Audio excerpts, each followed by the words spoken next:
So we continue with our study of the book of Philemon using the inductive Bible study process. So you have heard the book of Philemon read out loud 3 times, I hope, by now. You may have listened to the 2 videos where I read the ESV and the NRSV, or you may have heard the book of Philemon read out loud in a different way. Whichever way you did it is fine with me, as long as you heard it read out loud.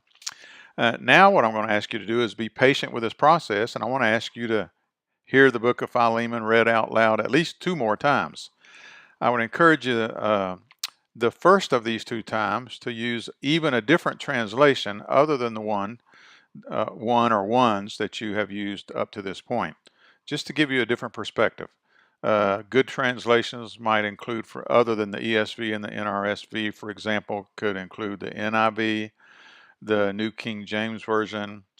Some people might want to go to the King James. It's fairly archaic language, and the translation is not based on some of the more recent discoveries of scrolls in the 20th century. But still, that's a good translation for some, and there are others. Nothing against the Message and nothing against the Living Bible, but I don't recommend those for these purposes. Those are more like they're not quite paraphrases, but I don't recommend them for these purposes, and I'll just leave it at that. I love both of those because of the everyday language they use, but for our purposes, it would be best not to use those. Okay? So 2 more times, and the first of those 2 times, try to listen to a different translation. If perchance you know another language other than English, I strongly encourage you to listen to Philemon in that language.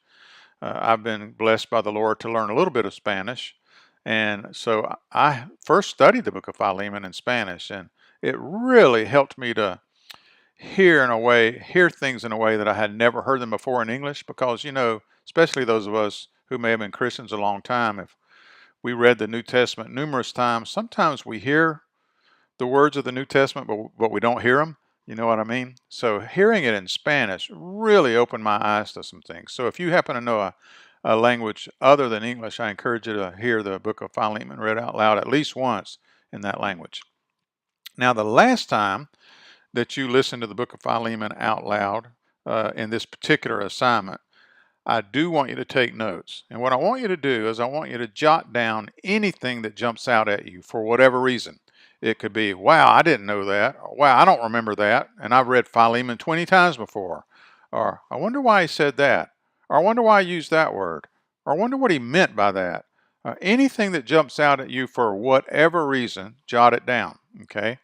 And then after you finish listening to the book of Philemon, at least 2 times, and you've written down those things during the last time that jump out at you, if you have more than 5 things on your list of things that jumped out at you, then I'd like you to go back and read through those things again. And if you want to, listen to the book of Philemon again, thinking about all of those things. And what I want you to do is narrow the list down to 5. I want you to try to discern which of these things that jumped out at me, which 5 of these things might, and that's a really important word now, might be important to discerning what the original meaning of Philemon was to the original audience, okay? As well as might be important to help me apply it to my life today. But in the observation phase, we're really focusing on what the text says and what it was saying to the original audience in the original context, okay? So write down things that jump out at you and then narrow that list down to 5 based on the 5 things that most likely might be important for discerning the meaning of Philemon for the original audience, and eventually, therefore, the meaning of Philemon for us, okay? Now, just in case you're a person that would like to know who in the world am I and what are my credentials, my name's Pastor Dan. I've been a pastor all of my adult life. I served for 25 years in local churches, and then at the age of 51, God called my wife and myself to become full-time missionaries, and we've been doing that now for 11 years. I'm 62 now, and I teach inductive Bible study courses, evangelism courses, and mission courses at a seminary in Latin America.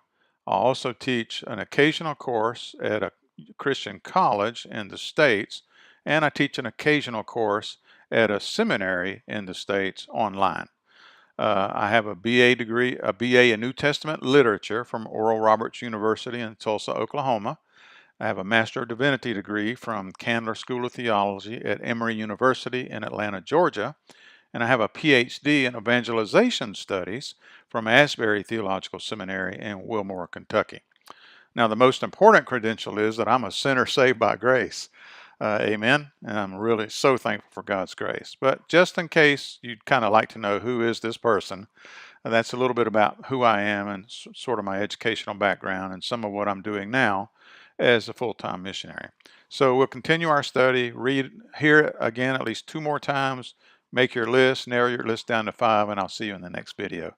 And may the Spirit continue to guide you during this entire process. I'm just really praying the Spirit uses this process to help you learn a lot from Philemon and to help you learn in the process itself to how to dig into other books, okay?